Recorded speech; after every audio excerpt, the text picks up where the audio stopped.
Isomorphism में कल लिखा गया था let U over F, wording मिलाओ, कल लिखा गया था let U over F and V over F are the two vector spaces, then any homomorphism from U over F to the V over F will becomes an isomorphism if it is one one and onto also. अगर पहले vector space u over f से दूसरे vector space v over f के बीच में कोई homomorphism defined है, ये homomorphism दो और प्रॉपर्टी पूरी कर दे, वन वन हो जाए और ऑनटो। होमोमॉर्फिज्म का मतलब एक मैपिंग डिफाइंड की गई है, ठीक। अगर एक वन वन और ऑनटो और हो जाए तो वन वन ऑनटो होमोमॉर्फिज्म, तीन बातें मिला करके आपकी मैपिंग क्या बन जाएगी? आइसोमॉर्फिज्म बन जाएगी। यही इतना लिखा है। इसके बाद और लिखाएंगे दैट इज अर्थात f is the mapping from u to v is called an isomorphism of u onto v if पहला point f is 1 1, second point f is onto, third point f of a alpha plus b beta is equal to a f of alpha plus b f of beta for all alpha comma beta belong to u and for all a comma b belong to the field f। हुआ था। Notation कैसे represent करोगे? Notation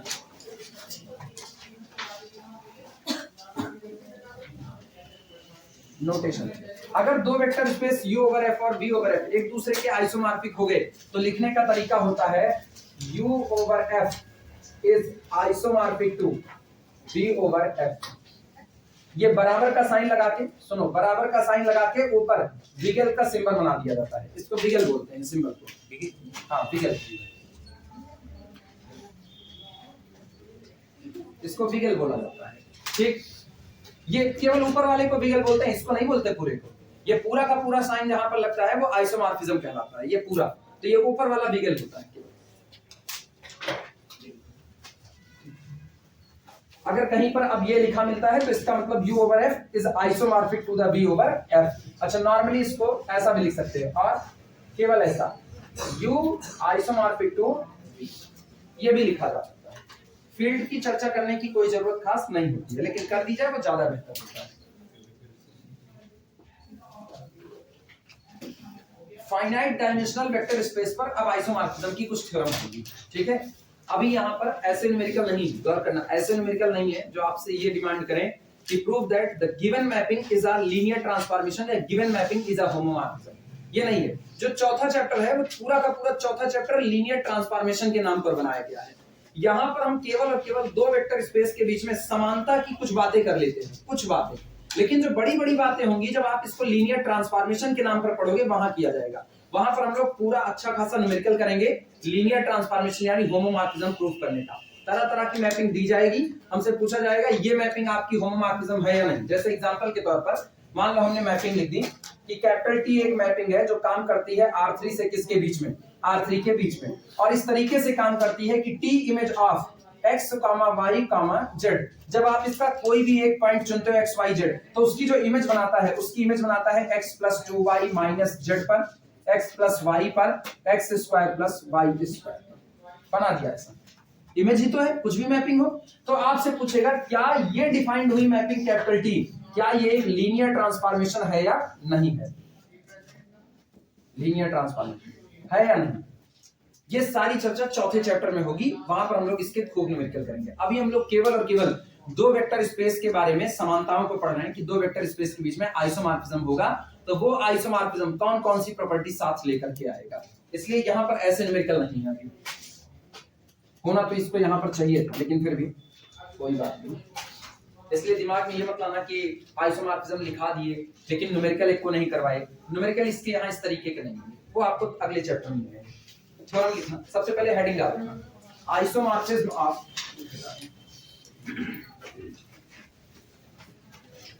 heading डाल दो isomorphism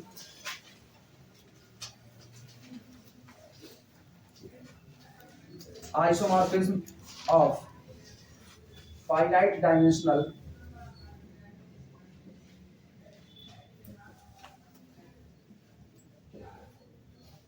isomorphism of finite dimensional vector space।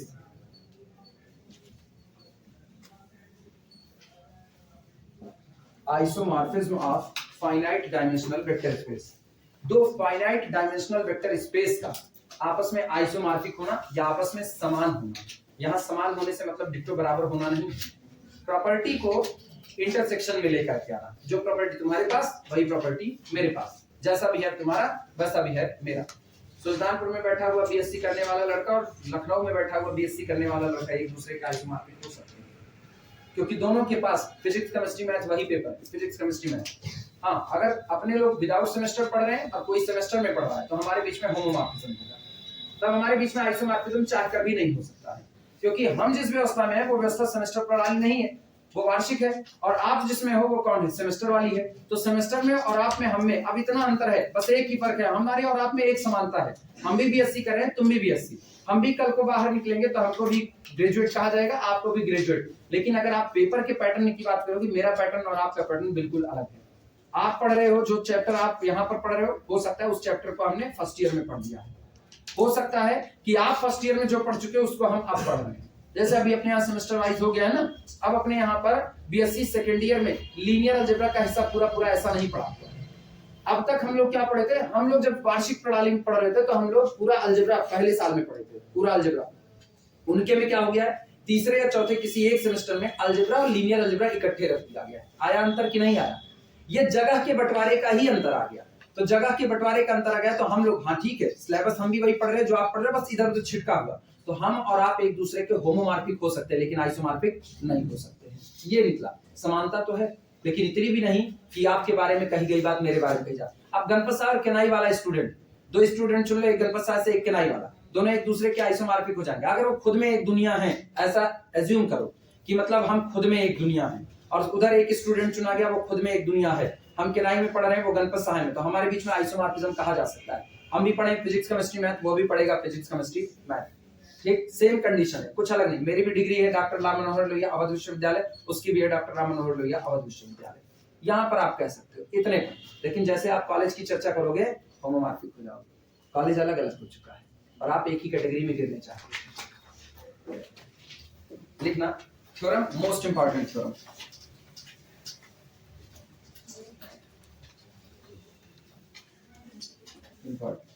Theorem का statement लिखना। Two finite dimensional vector spaces, two finite dimensional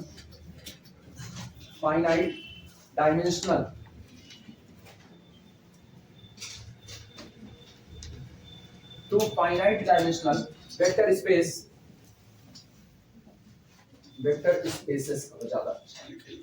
two finite dimensional vector spaces over the same field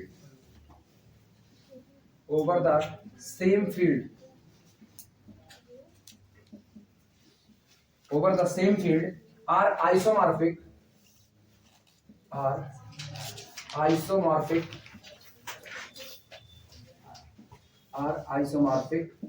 if and only if, केवल और केवल तब, if and only if they are of the same dimension, they are of the same dimension,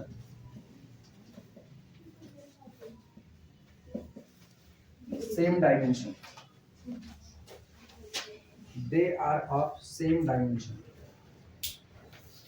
दिखने में रंग रूप अलग अलग हो फिर भी आप आइसोमॉर्फिक हो सकते हो, फिर भी आप प्रॉपर्टी कॉमन रख सकते हो। आपके बारे में कही गई हर बात मेरे बारे में कही गई हर बात हो सकती है, भले हम दोनों देखने में अलग अलग।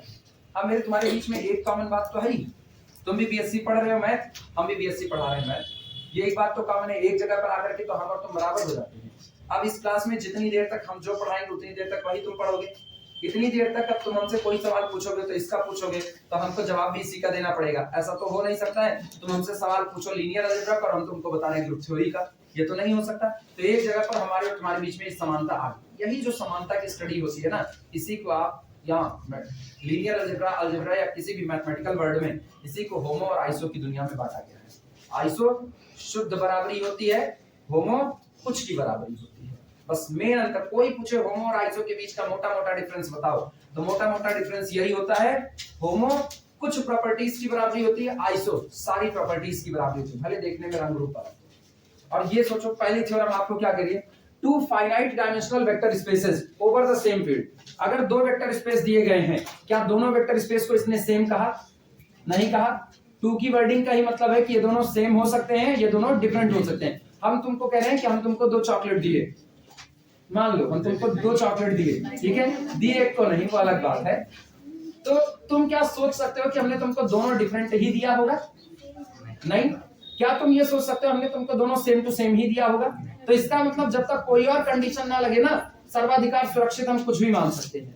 और वास्तविकता में हमको मैथमेटिकल टर्म पर डिस्कशन के लिए दोनों बातें माननी होंगी। तो इसका मतलब जो थ्योरम लिखी है दोनों के लिए लिखी गई है, या तो दोनों vector space same to same हो जाए। अच्छा ये बताओ, हम ही हैं, हम ही हैं, तो मेरे से आइसोमॉर्फ, मेरी हथौड़ी यहाँ पर है, यहीं पर रहेगी ना। अगर मेरा दिल यहाँ धड़क रहा है तो यहीं रहेगा, और यहाँ होगा तो यहाँ रहेगा। लेफ्ट राइट कहीं भी हो सकता है। अगर खोपड़ी में दिमाग नहीं है तो मेरे खोपड़ी में दिमाग नहीं होगा, चाहे शीशे में हम देखें अपने आप को। सोचो अगर दोनों vector space same to same हो गए तो क्या उनकी डायमेंशन अलग होने वाली है? सेम। अब तो आप खुद के आइसोमॉर्फिक है ही हो। दुनिया में तुम किसी और के आइसोमॉर्फिक हो चाहे ना हो, लेकिन अपने खुद के आइसोमॉर्फिक रखोगे। क्लियर है ये बातें? तो सेम डायमेंशन वाले वेक्टर स्पेस, अगर दोनों vector space same to same है तब तो आइसोमॉर्फिक है, कोई बवाल की बात ही नहीं है। आइसोमॉर्फिज्म का मतलब समानता ही तो खोज रहे हैं। लेकिन अगर दोनों डिफरेंट हो गए तब, अब अगर दोनों डिफरेंट हो गए तो अब आप दोनों के बीच में समानता खोजोगे कि दोनों के बीच में समानता क्या क्या है। अगर आप सारी बातों पर सहमति कर लेते हो तो इसका मतलब आप दोनों एक दूसरे के आइसोमॉर्फिक हो, और अगर नहीं हो तो आप दोनों एक दूसरे के आइसोमॉर्फिक नहीं होमोमॉर्फिक हो सकते हो। यही बात इस थ्योरम में कही जा रही है। Two finite dimensional vector spaces over the same field, अगर एक ही फील्ड पर दो वेक्टर स्पेस डिफाइंड किए गए हैं तो ये दोनों वेक्टर स्पेस एक दूसरे के आइसोमॉर्फिक होंगे केवल और केवल तब they are of the same dimension. केवल डायमेंशन की बराबरी से आप कह सकते हो। अगर दोनों की डायमेंशन बराबर है तो दोनों एक दूसरे के आइसोमॉर्फिक होंगे, और अगर दो वेक्टर स्पेस एक दूसरे के आइसोमॉर्फिक है तो दोनों की डायमेंशन भी आपस में कैसी होगी? बराबर। वो है तो ये आएगा, ये है तो ये आएगा। यानी कि किसी वेक्टर स्पेस, ये ऐसा कहिए isomorphism, isomorphism implies same dimension,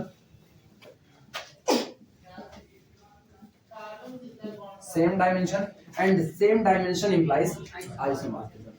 अब पहला एग्जांपल देखिए, थ्योरम अभी प्रूफ करें। पहला एग्जांपल देखिए, कौन सा प्लेन है? XY प्लेन है कि नहीं? अरे 2D की दुनिया में XY प्लेन, ठीक। अच्छा ये तो हुआ 2D की दुनिया का XY प्लेन।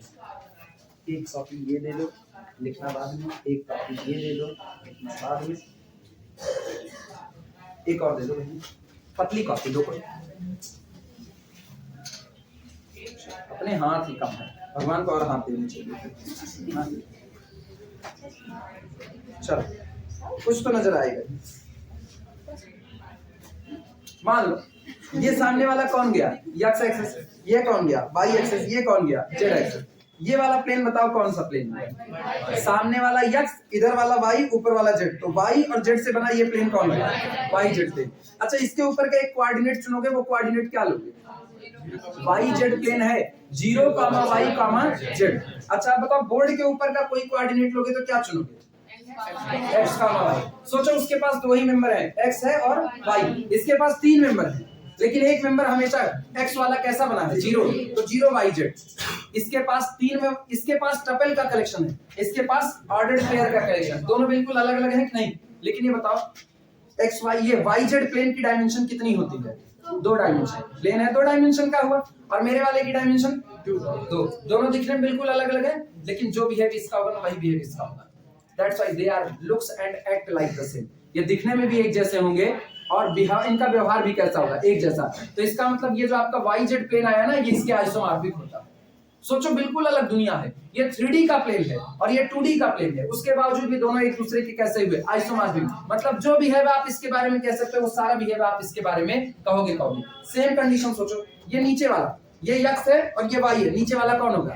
XY plane. अब इस XY प्लेन का कोऑर्डिनेट क्या लिखा जाएगा? x, y, 0। और इसका क्या लिखा जाएगा? केवल x, y। फिर इसके पास ऑर्डर्ड पेयर है, इसके पास फिर टपल आया, लेकिन इसकी डायमेंशन कितनी होती है? 2। तो जो व्यवहार इसका होगा वही व्यवहार इसका। ये दोनों एक दूसरे के आइसोमॉर्फिक होंगे। खुली छूट डायमेंशन। अच्छा लेकिन एक बात याद रखना, ऐसा ना हो कि आप इसको कॉम्प्लेक्स पर डिफाइन कर दो और इसको रियल पर। दोनों किस पर डिफाइंड है? रियल पर। दोनों को हम रियल वर्ड में मान रहे हैं कि दोनों रियल की फील्ड पर डिफाइंड है। डायमेंशन का बराबर होना एक दूसरे के क्या कर देगा? आइसोमॉर्फिक। और अगर दोनों सेम फील्ड पर डिफाइंड और एक दूसरे के आइसोमॉर्फिक हैं, आंख बंद करके बोलो आप दोनों की डायमेंशन कैसी होगी? एक बराबर, चाहे आपके एलिमेंट दिखने में कितने भी अलग अलग क्यों ना। इसका मतलब कल को हम लोग R4 की बात करेंगे तो R4 का सोचो, R4 का कोऑर्डिनेट क्या लिखा रहता है? x1, x2, x3, x4। 4 tuple होता है। अगर आपने R4 के अंदर में एक लाइन पा गए तो R4 के अंदर में line passing through the origin dimension क्या रखेगी? एक डायमेंशन। और बोलो यहाँ एक्स एक्सिस की डायमेंशन 1। तो इसका एक्स एक्सिस उसका एक्स एक्सिस एक जैसा व्यवहार करेगा, एक जैसा व्यवहार। इसका एक्स एक्सिस और उसका वाई एक्सिस एक जैसा व्यवहार करेगा, क्योंकि वाई एक्सिस भी तो एक लाइन है। हर वो लाइन जो ओरिजिन से पास होगी वहां पर, हर वो लाइन जो ओरिजिन से पास होगी किसमें? R4 में, उसका व्यवहार बिल्कुल एक्स एक्सिस और वाई एक्सिस के ही जैसा होगा। क्लियर है ये बातें? अब बताओ कौन किसकी है, ये किसकी है और ये दोनों अपना अपना बात लो। जैसा लुक्स एंड एक्शन उनकी कॉपी में, उनकी कॉपी होमोमॉर्फिज्म नहीं आइसोमॉर्फिज्म, कोई फर्क नहीं। एग्जाम टाइम में नहीं कर सकते, वहां होमो चलता है, आइसो नहीं कि यार मेरी कॉपी तुम ले लो, तुम्हारी कॉपी हम ले लें। खैर जांच करने वाले हैं, तुमको कहा जाता है क्या सर आप भी बात करते हैं, हम लोग आइसोमॉर्फिक हैं। मैं उनको चाहे बोल के बात करो। चलो proof.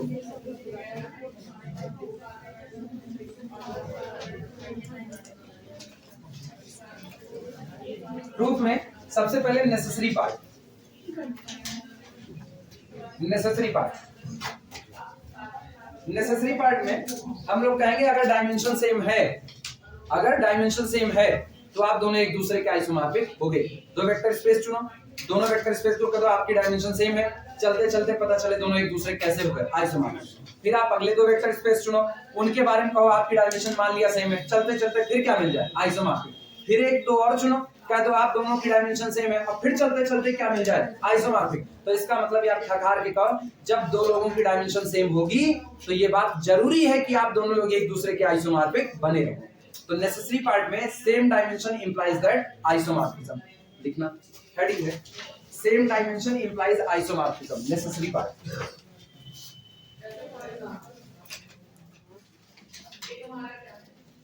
Same dimension implies isomorphism,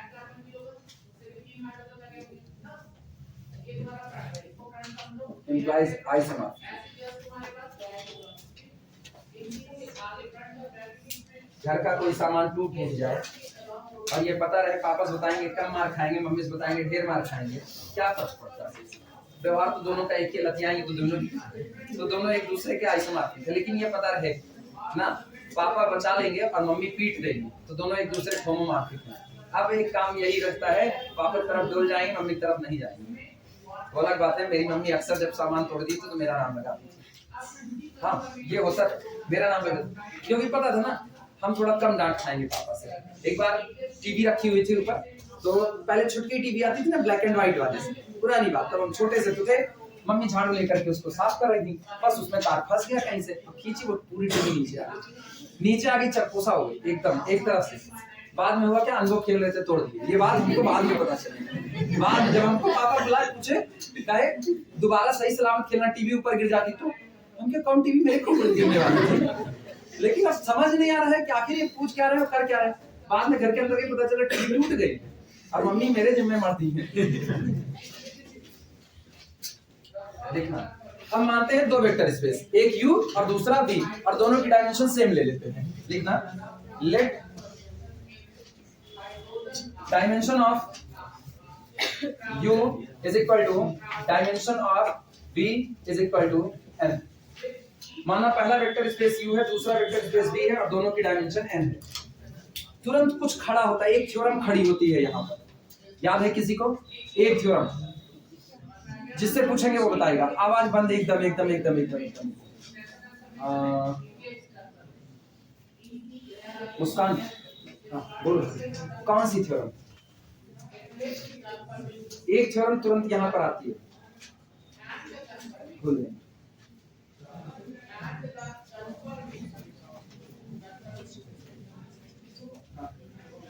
नहीं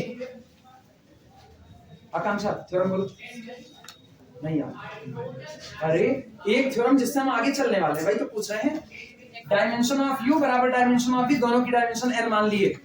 अब एक लाइन और जिसके बाद हम कुछ काम कर सकते हैं, वो कौन सी थ्योरम होगी? नहीं, इनवेरिएंस तो कहती है कि बेसिस एलिमेंट नहीं बदल सकते, मतलब बेसिस में एलिमेंट की संख्या नहीं बदल सकती है।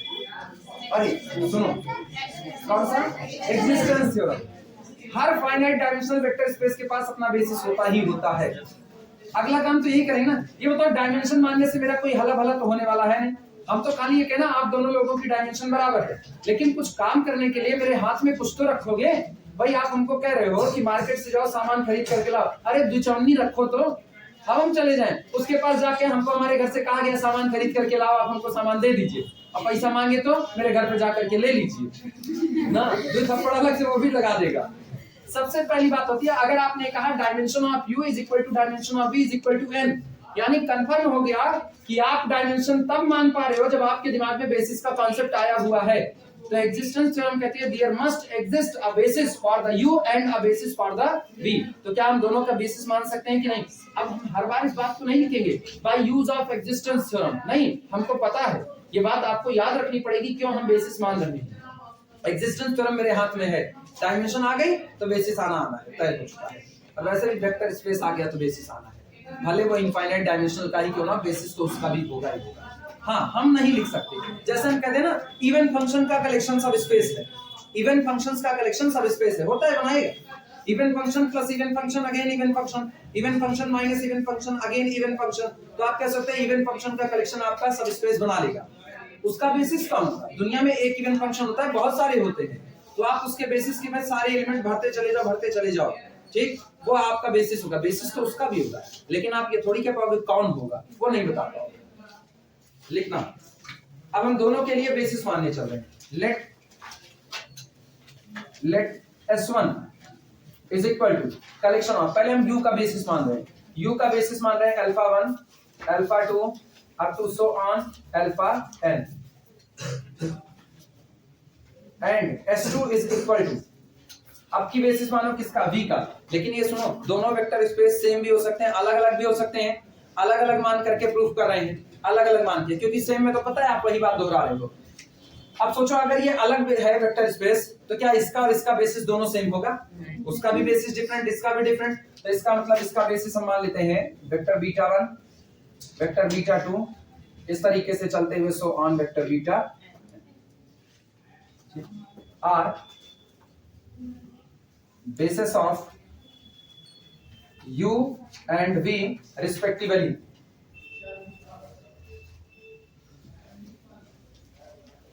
u and v respectively क्रमशः, यानी S1 किसका बेसिस लोगे? u का, और S2 किसका बेसिस लोगे? v का। फिर सुनना, स्टेप बाय स्टेप चल रहे हैं, 3 स्टेप में ये बात टोटल प्रूफ होगी। नेसेसरी पार्ट वाले हिस्से में पहला हम डायमेंशन क्या माने? सेम, तो हमको क्या दिखाना है? आइसोमॉर्फिज्म तो तब दिखाओगे ना जब तुम्हारे हाथ में एक तो मैपिंग होगी। तो अभी हम थोड़ी देर में एक काम करेंगे, हम पहले वेक्टर स्पेस u से दूसरे वेक्टर स्पेस v के बीच में अपनी मर्जी से एक मैपिंग को डिफाइन करेंगे, अपनी मर्जी से, और मैपिंग को डिफाइन करने के बाद कोशिश करेंगे उस मैपिंग को क्या प्रूफ करना, 1-1 आंटो होमोमॉर्फिज्म। अगर हम प्रूफ कर ले जाते हैं कि मेरे द्वारा डिफाइंड मैपिंग 1-1 है, आंटो है और होमोमॉर्फिज्म है, तो इसका मतलब तय है दोनों वेक्टर स्पेस के बीच में एक आइसोमॉर्फिज्म एग्जिस्ट कर गया, तो सेम डायमेंशन माने और आइसोमॉर्फिज्म हो गया। बाद में एक आइसोमॉर्फिज्म मान करके चलेंगे और डायमेंशन को क्या दिखाएंगे? सेम दिखाएंगे। तो अभी हम एक काम कर रहे हैं, हम दोनों की डायमेंशन को n मान लिए, दोनों की डायमेंशन n होते ही एग्जिस्टेंस थ्योरम कहती है दोनों के पास बेसिस होगा। तो पहला हमने u का बेसिस ले लिया अल्फा 1 अल्फा 2 अल्फा n, और v का बेसिस ले लिया बीटा 1 बीटा 2 बीटा n। अब सोच के जवाब दो, अगर हम कोई वेक्टर, चूंकि कल को आपको मैपिंग मानना है, तो जो मैपिंग मानोगे वो मैपिंग कहोगे f be the mapping from first vector space u to v, तो इसके किसी एलिमेंट अल्फा की इमेज को यहां पर लेकर के जाओगे कि नहीं? और अगर इसका एलिमेंट अल्फा जिंदा हुआ मतलब जाहिर सी बात है वेक्टर स्पेस में एलिमेंट तो रखेगा, और हमको पता है वेक्टर स्पेस का हर element can be generated by use of basis element. It means if alpha belong to the u over f then alpha can be written as the linear combination of alphas। हाँ या ना? इसी बात को हम लिखने चलते हैं।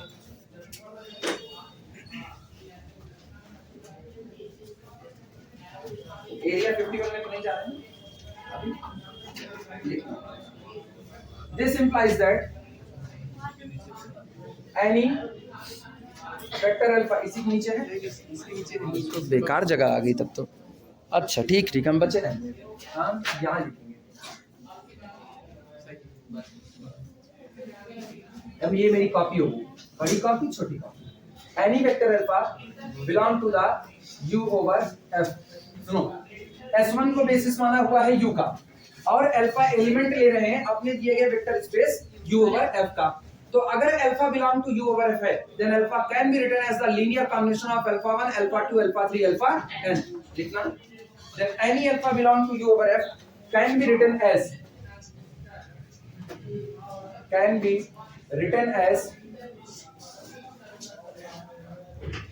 linear combination of elements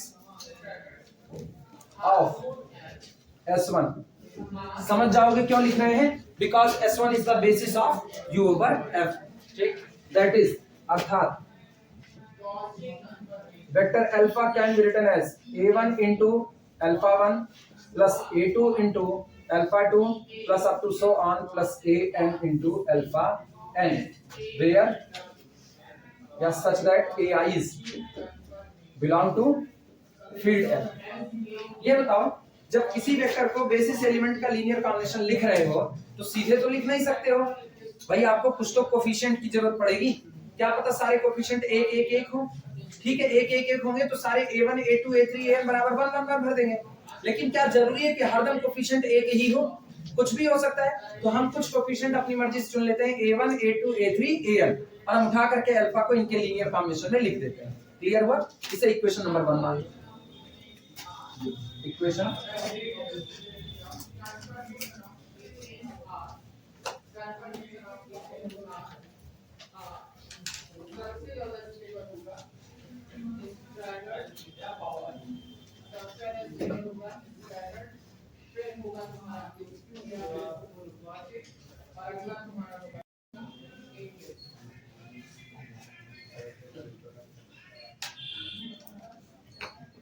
हो जाए तो बताना।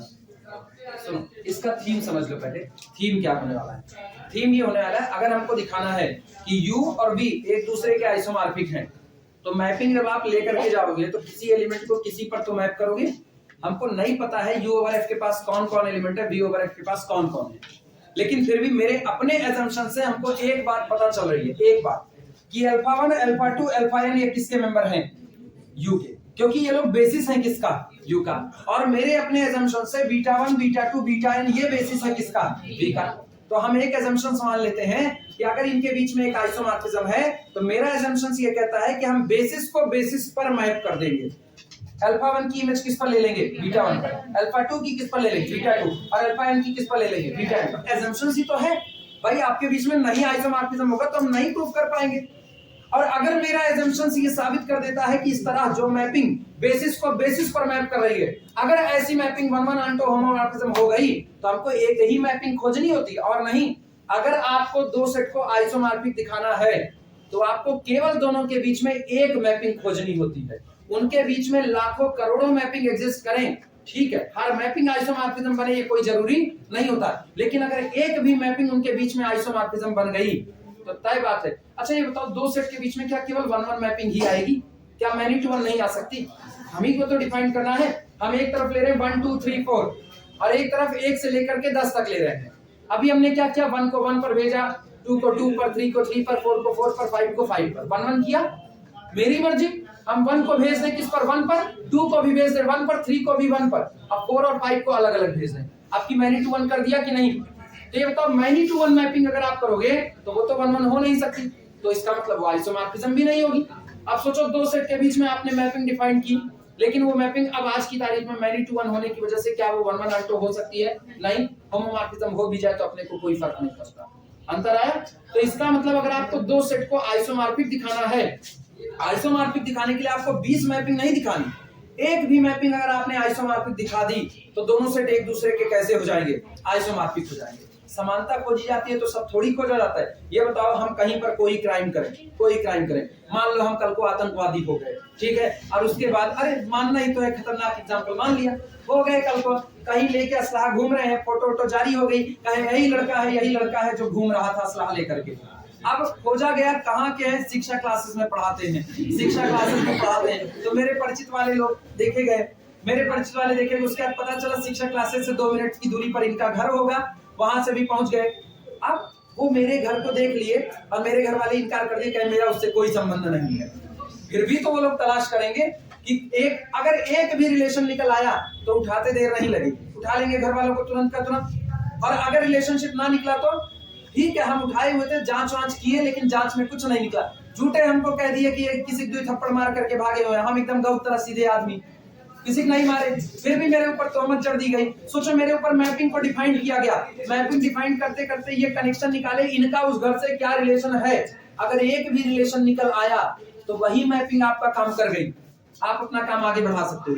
तो हम दोनों के बीच में एक रिलेशन मान के चल रहे हैं। मान लिया मेरे पहले वेक्टर स्पेस और दूसरे वेक्टर स्पेस के बीच में मुझको कोई एलिमेंट नहीं पता, लेकिन इतना पता है पहले का बेसिस हमने माना है अल्फा 1 अल्फा 2 अल्फा n, दूसरे का बेसिस माना है बीटा 1 बीटा 2 बीटा n, और हम assumptions लेते हैं कि पूरे बेसिस की इमेज को किस पर मैप कर देंगे, बेसिस पर। बेसिस को बेसिस पर मैप करने वाली एक मैपिंग हमने बना ली, अगर वो मैपिंग आइसोमॉर्फिज्म हो गई मेरा काम हो जाएगा, और अगर नहीं हुई तो फिर कोई मैपिंग बनाई जाएगी, चेक करेंगे, क्योंकि हमको दिखाना है अगर डायमेंशन सेम है तो आपका दोनों एक दूसरे कैसे होंगे, आइसोमॉर्फिक। क्लियर हुआ ये बात, किस तरीके से मैपिंग ले रहे हैं। मैपिंग आपको दी नहीं गई है, आपको अपने assumptions पर चलना है, तो कुछ तो सोच करके चलोगे कि कुछ नहीं। बीएससी में एडमिशन लोगे तो कुछ तो सोच करके चलोगे, इतना नंबर लाना इतना लाना है, कि हम चल दिया एडमिशन ले लिए बस, खाली हमको जाना नहीं है स्कूल, हमको पढ़ना नहीं है। चलो शुरुआत करते हैं, देखना। चलो एक मैपिंग डिफाइन करते हैं, let f be the mapping from first vector space u to the second vector space b, be defined by अब सोच करके जवाब दो, अल्फा किसका मेंबर था, अल्फा अल्फा, तो इसकी इमेज f ऑफ अल्फा किसका मेंबर होगी, और f of alpha, if f of alpha is the member of b, it means f of alpha can be written as the linear combination of beta 1 beta 2 beta, लिखा जा सकता है, दोनों की field same है, दोनों की फील्ड सेम है, तो हम लिख रहे हैं माना जब u ओवर f से b ओवर f के बीच में डिफाइंड हुई एक मैपिंग है, और इस प्रकार डिफाइंड है कि जब f ऑफ अल्फा बनता है, कोई लिखेगा ना, इधर समझो, जब f ऑफ अल्फा बनता है तो f of alpha is the member of b, और b का मेंबर होने के नाते we can write it as a linear combination of beta 1 beta 2 beta n। लिख रहे हैं कैसे, a1 beta 1 plus a2 beta 2 plus up to so on plus an beta, हाँ या ना, मेरे द्वारा डिफाइन की गई मैपिंग।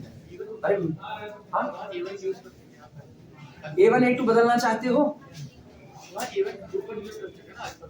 किस पर, नहीं कोई दिक्कत नहीं, हम मैपिंग अपनी मर्जी से डिफाइन कर रहे हैं। हम ऐसा कह रहे हैं कि जब हम अल्फा को लिखते हैं तो हम अल्फा को alpha 1 alpha 2 alpha 3 alpha n के लीनियर कॉम्बिनेशन में लिखने के लिए जिन कोऑर्डिनेट का इस्तेमाल करते हैं या जिन कोफिशिएंट का इस्तेमाल करते हैं, जब हम उसकी इमेज को बीटा 1 बीटा 2 बीटा n के कॉम्बिनेशन में लिखते हैं तब भी हम उसी कोफिशिएंट का इस्तेमाल करते हैं। एक assumptions पे चल दिया, मैपिंग डिफाइंड हो गई, यही होमोमॉर्फिज्म, यही आइसोमॉर्फिज्म बन जाएगा, नहीं होगी कोई और बदलेंगे ना।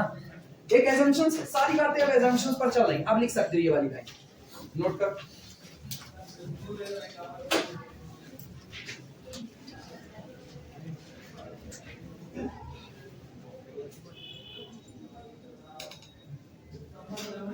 एक्चुअली माजरा ये है कि मैपिंग वेक्टर स्पेस के मेंबर पर डिफाइन है, फील्ड के मेंबर पर नहीं डिफाइन, तो फील्ड के मेंबर को हम अनचेंज्ड करके बचा रहे हैं, और हम अल्फा 1 की इमेज को कहां भेज रहे हैं, बीटा 1 पर, अल्फा 2 की बीटा 2 पर, अल्फा n की बीटा n पर भेज रहे हैं।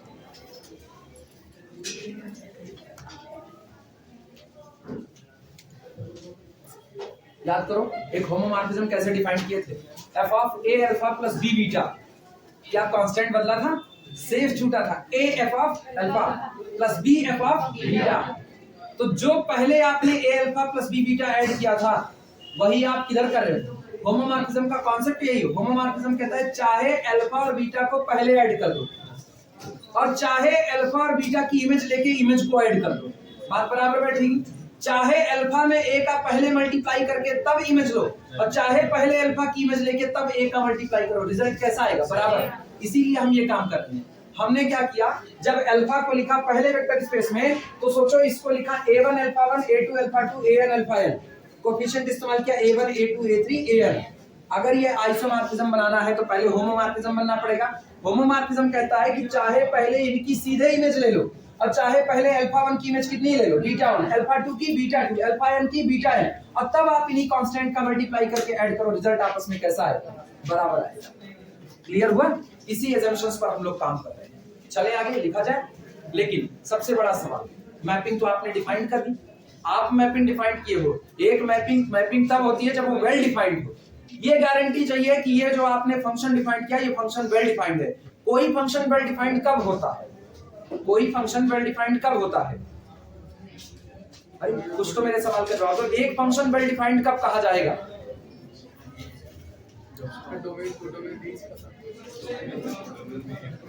वेल डिफाइंड होना, वेल डिफाइंड। अच्छा, एक सेट वेल डिफाइंड कब होता है? सेट की बात करो। एक सेट वेल डिफाइंड कब होता है? जब आपको सेट को बनाने का क्लियर रूल पता हो, स्पष्ट तरीका पता हो। हम कह रहे बीएससी सेकंड ईयर की क्लास बना दी जाए, आदेश तो पारित करना है, सेकंड ईयर की क्लास बना दी जाए। क्या सोच करके सेकंड ईयर की क्लास बनाओगे? मैथ की बनाओगे कि बायो की बनाओगे? कुछ कहा? इसका मतलब अभी भी रूल वेल डिफाइंड नहीं है। हम कह रहे हैं बीएससी सेकंड ईयर मैथ की क्लास बना दी जाए, अभी भी वेल डिफाइंड नहीं। सेकंड ईयर मैथ की क्लास बना दी जाए, किसकी बनाई जाए? केनाई या गणपत सहाय? कॉलेज बना रहे हो कि कोचिंग बना रहे हो? ये भी तो नहीं बताए हैं। केवल इतना कहें सेकंड ईयर की क्लास बना दी जाए। अगर हम कॉलेज बना रहे हैं तो उस कॉलेज में जितने एडमिशन होंगे उसी कॉलेज वाले होंगे। गणपत सहाय वाला केनाई जा करके नहीं पढ़ सकता, केनाई वाला गणपत सहाय आके नहीं पढ़ सकता। अगर आता है तो बस खाली आपसी सहमति की बात है, ऑन रजिस्टर्ड नहीं आ सकते वो। तो इसका मतलब जब आप करो वेल डिफाइंड होना चाहिए।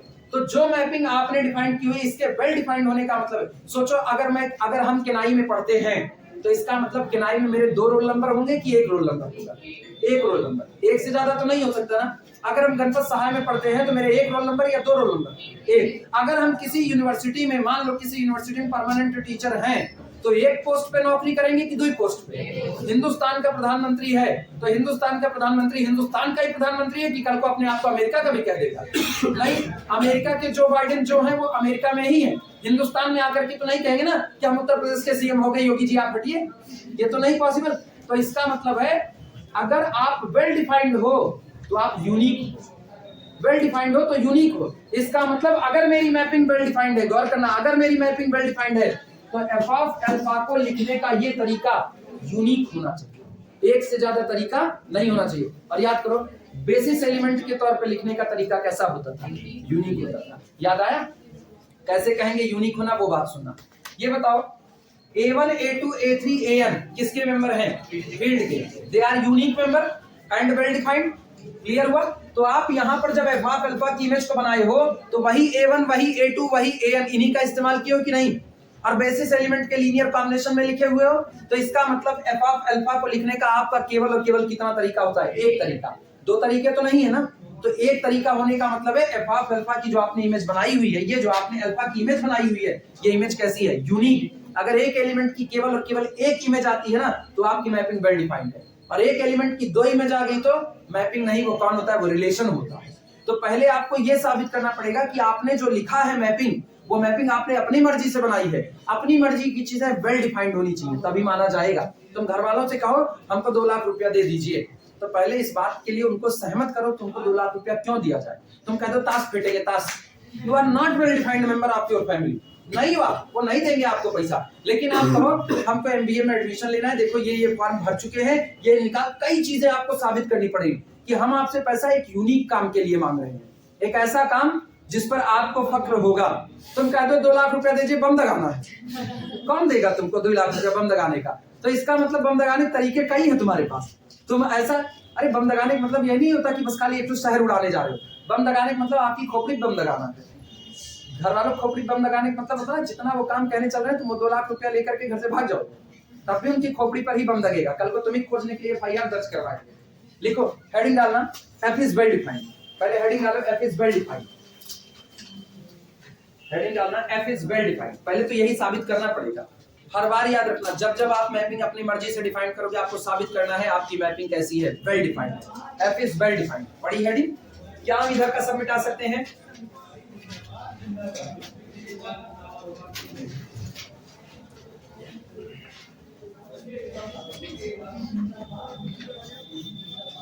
चलो, एफ इज वेल डिफाइंड में लिखना। as we know that heading है f is well defined, अब लिखना एज वी नो दैट, जैसा कि हम जानते हैं,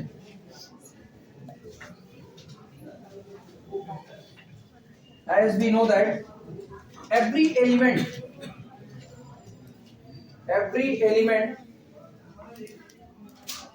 can be uniquely written as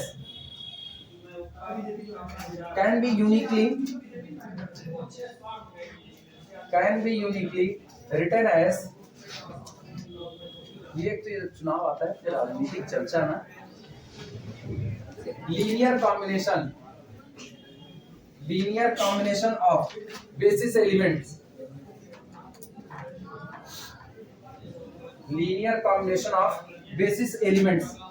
so in equation 1 जैसा कि हम जानते हैं कि अगर आपने किसी एलिमेंट को बेसिस एलिमेंट का लीनियर कॉम्बिनेशन लिखा है तो उसको लिखने का तरीका हमेशा कैसा होगा, यूनिक होगा। तो सोचो आपने एफ ऑफ अल्फा को भी तो बेसिस एलिमेंट का लीनियर कॉम्बिनेशन लिखा है, तो इमेज भी कैसी हुई, यूनिक। और अगर कोई मैपिंग यूनिक इमेज दे रही है तो वो मैपिंग कैसी होगी, वेल डिफाइंड होगी। ठीक, so in equation 1 a1 a2 up to so on an, ठीक, आर यूनिक। इधर सुनो, इधर आपने अल्फा को अल्फा 1 का, अल्फा 2 का, अल्फा n का लीनियर कॉम्बिनेशन लिखा है। अल्फा 1 अल्फा 2 अल्फा n तो नहीं बदलते, ये तो बेसिस एलिमेंट है। तो इसका मतलब अगर इस एलिमेंट को यूनिक ना बनना होता तो ये आपको कई तरीके बताता। कहता आप a1 को बदल करके ये कर दो, a2 बदल करके ये कर दो, a3 बदल के ये कर दो, हम फिर से लिखे जा सकते हैं। लेकिन आप पहले ही थ्योरम पढ़ चुके हो, याद करो हम लोग 2 रिप्रेजेंटेशन माने हुए थे, याद आया? हम लोग कहते हैं माना अगर पॉसिबल है तो पहला रिप्रेजेंटेशन हुआ a1 alpha 1 plus a2 alpha 2 plus an alpha n, और पॉसिबल है तो दूसरा हुआ b1 alpha 1 plus b2 alpha 2 plus bn alpha n। अब दोनों को बराबर किए थे, इधर लेकर आए थे तो a1 माइनस b1, अब पता नहीं कितना याद आ रहा है, a2 minus b2, an minus bn। अब एक बार एक सबको बराबर करना पड़ा था 0, क्योंकि ये कौन था, बेसिस के लीनियर कॉम्बिनेशन से 0 बन रहा था। तो आप 2 रिप्रेजेंटेशन लेके चले, दोनों कैसे आ गए थे, सेम आ गए थे। तो इसका मतलब आप a1 a2 an को आप बदल नहीं सकते, इसीलिए सारा दारोमदार यहाँ लेकर आए। So in equation 1 a1 a2 a3 an all are unique, ये सारे के सारे कोफिशिएंट कैसे हैं, यूनिक। और जब मेरे पास यूनिक कोफिशिएंट पड़ा है तो मेरे पास लिखने का तरीका भी कितना होगा, एक से ज्यादा नहीं हो सकता, all are unique.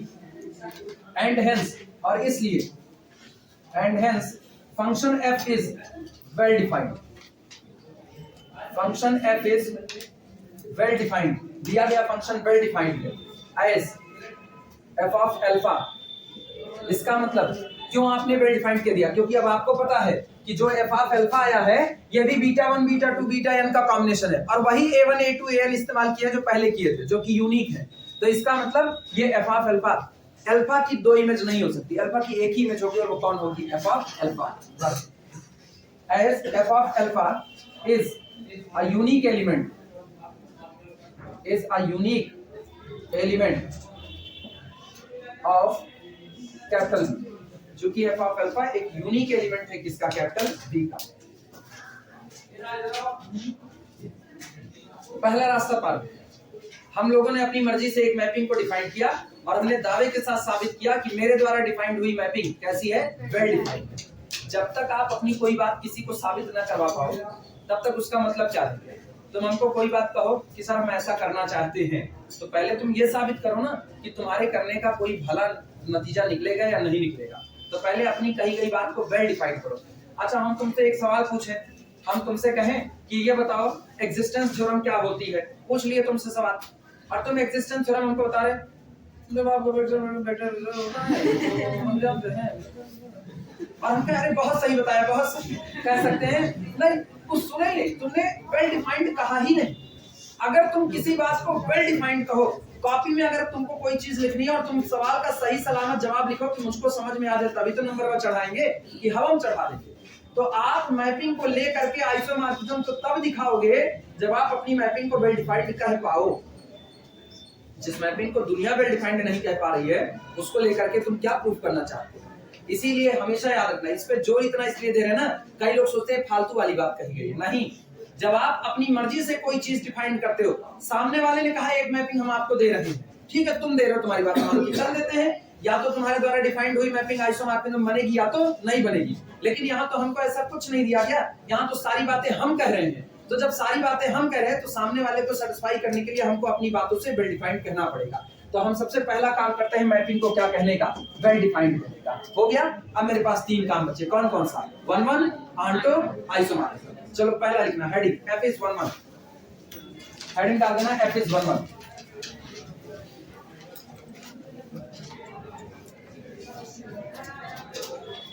F is 1-1। जरा सुनो इधर, कॉन्सेप्ट पकड़ो 1-1 का।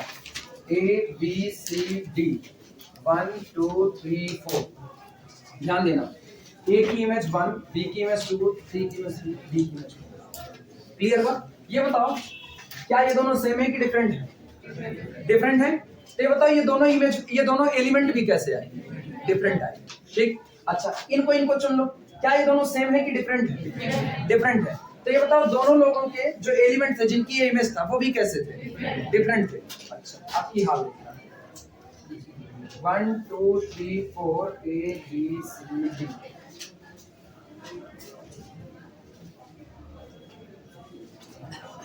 अभी बोल रहा, ये इमेज बोलो। सेम। 2 इमेज है कि एक इमेज? फिलहाल 2। एक बार ए इमेज है किसकी? 1 की, और दूसरी बार ए इमेज है किसकी? लेकिन एलिमेंट तो डिफरेंट आ गए ना। क्या ये मैपिंग 1-1 है? ये मैनी टू 1 है। अब उनके इनको देखने पर क्या ये कॉन्सेप्ट नहीं मिलता है, equal images give equal element? 1-1 का कॉन्सेप्ट क्या है? 1-1 का कॉन्सेप्ट है, अगर आपकी इमेज बराबर है तो ये इमेज जिन एलिमेंट से आई होगी वो एलिमेंट भी बराबर होने चाहिए, तभी आप कहोगे कि मेरी मैपिंग कैसी है, 1-1 है। Different element give different images. सोचो, different element give different images, क्या आप इससे 1-1 कह सकते हो? Different element give different images, क्या आप इससे 1-1 कह सकते हो? Different element give different images, अगर एलिमेंट डिफरेंट है तो उनकी इमेज भी डिफरेंट होगी, क्या आप इससे 1-1 कह सकते हो? कह सकते हो। उल्टा, different images give different element, different images give different element, कह सकते हो। इसी दोनों को लेकर के बना हुआ है equal images give equal element, इसी को लेके बना है। अगर आपकी इमेज बराबर है तो आपके एलिमेंट भी कैसे आएंगे? बराबर आएंगे, और अगर आपकी इमेज बराबर नहीं है तो आपके एलिमेंट भी बराबर नहीं आएंगे। यही कॉन्सेप्ट लेकर के बना। अगर आपको किसी भी मैपिंग को 1-1 प्रूफ करना है तो आप केवल एक रास्ता दिखाते हो, आप दोनों इमेज मान करके चलो, दोनों इमेज बराबर है, दोनों इमेज आपने बराबर मान ली, चलते चलते चलते चलते साबित कर दो जिन एलिमेंट की वो इमेज है वो एलिमेंट भी आपस में बराबर है। तो सोचो एक एलिमेंट की कितनी इमेज मिल रही है? एक इमेज मिल रही है, एक से ज्यादा नहीं मिल रही। That's why it is the 1-1। तो 1-1 में हम क्या दिखाएंगे? हम 2 इमेज आपस में बराबर मानेंगे और दिखाएंगे अगर ये दोनों इमेज बराबर है तो जिन एलिमेंट की ये इमेज है वो एलिमेंट भी आपस में कैसे होंगे? बराबर होंगे। क्लियर हुआ? सोचो यहाँ पर हाल क्या था? इमेज आपस में बराबर थी कि नहीं थी, लेकिन क्या एलिमेंट बराबर आए? वो डिफरेंट आए। तो ये केस किसका हुआ? मैनी टू 1 का। अब की बार सोचना, 1-1 के बराबर है, 1-1 के बराबर, इमेज बराबर है, और इमेज बराबर है तो बोलो 1 की प्री इमेज कौन था? तो 1 की प्री इमेज कौन था? Equal images give equal element. और यहाँ पर क्या हुआ? यहाँ पर equal images but different element. सोचो, equal images but different element. शुरुआत देखना, इमेज कैसी रखे? बराबर, दोनों अभी सटे हुए। Equal images give different element. सोचो मैनी टू 1 जा रहे हैं कि नहीं, और हम कह रहे हैं equal images give equal element. एक ही रास्ता आ रहा है, 1-1 हुआ कि नहीं हुआ? तो 1-1 दिखाने का एक ही कॉन्सेप्ट होता है, इमेज को बराबर मानो और दिखाओ जिन एलिमेंट की इमेज है वो एलिमेंट भी आपस में कैसे होंगे? बराबर होंगे। तो आपकी मैपिंग कैसी हो जाएगी? 1-1। क्लियर है सबको? चलो टाइम बताओ, टाइम कितना हो रहा है? कितना हो रहा है? 9:18 2 20 10 30 12 मिनट है। 1-1 तो दिखाएंगे। आंटो और एलाई बात करेंगे। हाँ नहीं, बहुत बड़ा है, बहुत बड़ा है, इसीलिए तो अपने को वो वाली क्लास मानते थे। दूसरी बात लिखना, F is 1-1, F is 1-1। चलो हम कह रहे हैं वेक्टर स्पेस में 2 मेंबर हैं। सुनो, U में 2 मेंबर हैं, अल्फा और बीटा, और दोनों अल्फा और बीटा की इमेज बराबर मान लेते हैं। माना f ऑफ अल्फा बराबर f ऑफ बीटा। मुझको कहना है अगर एफ ऑफ अल्फा और एफ ऑफ बीटा मतलब दो इमेज बराबर हैं तो अल्फा और बीटा भी आपस में कैसे होंगे, बराबर। लिखना let for alpha comma beta belong to the vector space u over F, F of alpha बराबर बैठता है एफ ऑफ किसके, बीटा। मान लो याद रखना जब तुमको दिखाना होगा कि एफ इज 1 1 तो तुमको equal images give equal element कहना पड़ेगा। अभी हमने किसको बराबर माना, एलिमेंट को कि इमेज को, इमेज बराबर मानी, और मुझको दिखाना है अल्फा और बीटा आपस में कैसे होंगे, बराबर। चलो दिखाते हैं। ये बताओ ध्यान से सुनना, अल्फा किसका मेंबर है, then clearly alpha can be written as the linear combination of alpha 1 alpha 2 alpha n, यानी हम लोग इसको लिख सकते हैं this implies, थोड़ी देर लिखना मेरे साथ बने रहो, f of a1 alpha 1 plus a2 alpha 2 plus up to so on plus an alpha n, हाँ या ना, because alpha is the member of u over f so it can be written as the linear combination of alpha 1 alpha 2 alpha n। अगला beta किसका member है, तो इसका मतलब this can be written as also linear combination of alpha 1 alpha 2 alpha n, लेकिन अब तो different member है ना, तो हम लिख रहे हैं b1 अल्फा, बीटा 1 नहीं, बीटा 1 किसका बेसिस था, बीटा 1 बीटा 2 बीटा n किसका बेसिस है, b का, और अभी बीटा किसमें है, तो यहाँ के लिए लिखना है plus b2 alpha 2 plus up to so on plus bn alpha n। सहमत हो इस बात से? जरा मैपिंग की तरफ निगाह डालो, तुमने मैपिंग कैसे डिफाइन की है, मैपिंग डिफाइन की जब अल्फा पर ऑपरेट किया तो a1 alpha 1 a2 alpha 2 an alpha n को चेंज कैसे किया, a1 कोफिशिएंट बचाया और अल्फा 1 को बदल दिया किसमें, अल्फा 2 को, और अल्फा n को, क्या यही मैपिंग यहां भी काम करेगी, यानी ये बनेगा दिस इंप्लाइज दैट, इसको क्या लिख सकते हैं, a1 beta 1 plus a2 beta 2 plus इस तरीके से चलते हुए प्लस an बीटा n। एक काम करो पहले तुम लोग यहां तक निपटाओ, यहां वरना भारी हो जाएगा, यहां तक निपटाओ, हम आगे रुके हुए जितनी जल्दी हो सके। अरे ये समझ में आया, एक लाइन हम ये वाली भी लिख दें, ये भी तो बदलेगा किसमें, बीटा 1 बीटा 2 बीटा n के लीनियर कॉम्बिनेशन में, यानी this is equal to b1 beta 1 plus b2 beta 2 plus up to so on plus bn beta n। हाँ या ना, इतनी बात से सहमत हो, हाँ बोलो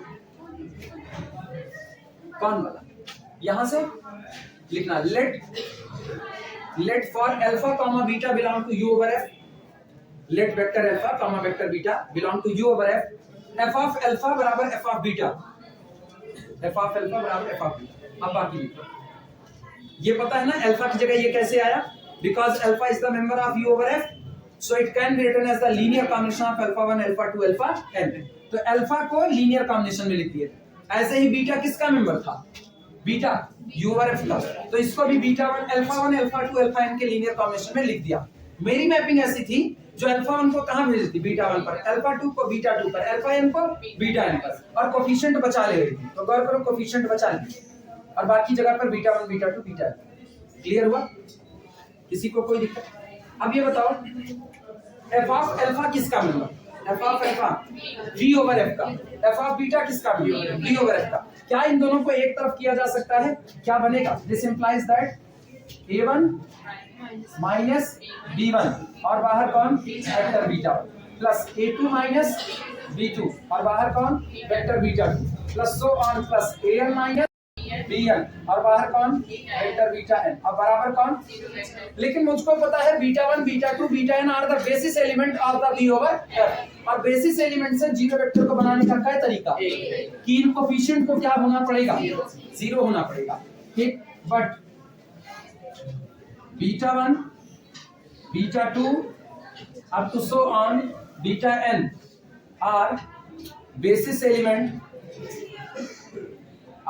elements of v over f, so by LI set theory,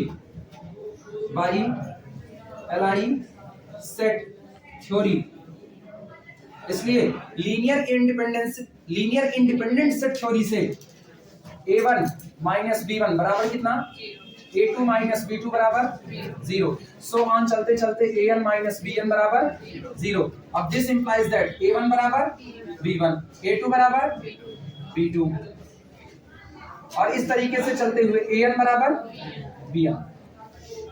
सोचो एक बार, रुको एक बार, ये बताओ A1 बराबर A2 बराबर, तो ये बताओ जरा हटाओ, B1 को हटाओ, B1 की जगह कितना A1, B2 की जगह BN की जगह, तो जो यहां रखे वही यहां रखे, और ये दोनों तो कौन थे अल्फा बीटा, तो क्या अल्फा बीटा बराबर हो गए कि नहीं? Equal images give equal element. इसका मतलब मेरे द्वारा डिफाइंड हुई मैपिंग कैसी है? 1 to 1, एक को एक पर भेज दें। नोट करो, यानी दिस इंप्लाइज दैट, इधर लिखेंगे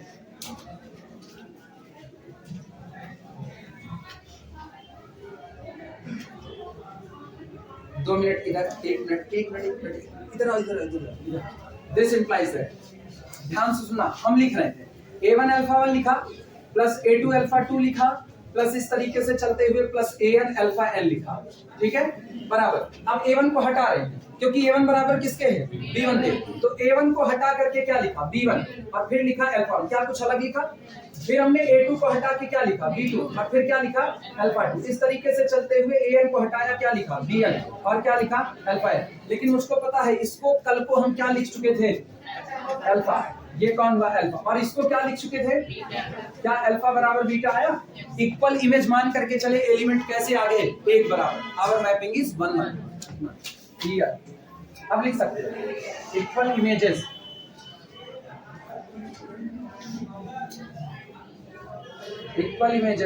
गिव इक्वल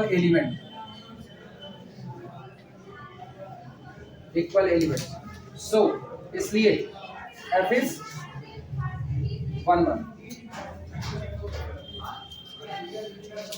दो बचे हुए हैं, एक बचा हुआ है F को क्या दिखाना? आंटो, और एक बचा है F को लीनियर ट्रांसफॉर्मेशन यानी होमोमॉर्फिज्म दिखाना। दो कल प्रूफ किए जाएंगे, फिलहाल इसी पर इतनी बातें सबको समझ में आई, इतनी बात सबको समझ आई, बाकी बातें कल।